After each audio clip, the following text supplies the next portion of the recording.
Nesse vídeo eu vou te mostrar como ler QR Code no celular Motorola. Para isso, é bem simples, é só você abrir a câmera do seu celular Motorola. Eu vou agora colocar aqui um QR Code, ok?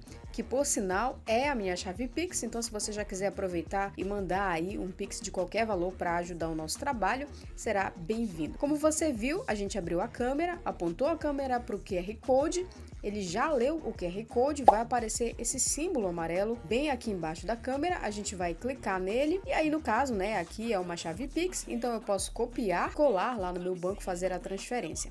Mas se for o endereço de um site, por exemplo, ele vai te dar a opção de você copiar o link ou de você acessar o link direto aqui da sua câmera lendo o QR Code. Galera, esse aqui foi um vídeo bem simplesinho para te ensinar essa dica. Se te ajudou, deixa um comentário aqui pra gente, eu sempre respondo todo mundo. Não esquece de se inscrever, de deixar um gostei no vídeo e também se você puder dar uma força, mandar aí um Pix de qualquer valor ou então um valeu aqui no botão de baixo do vídeo. A gente se vê numa próxima por aqui e até lá!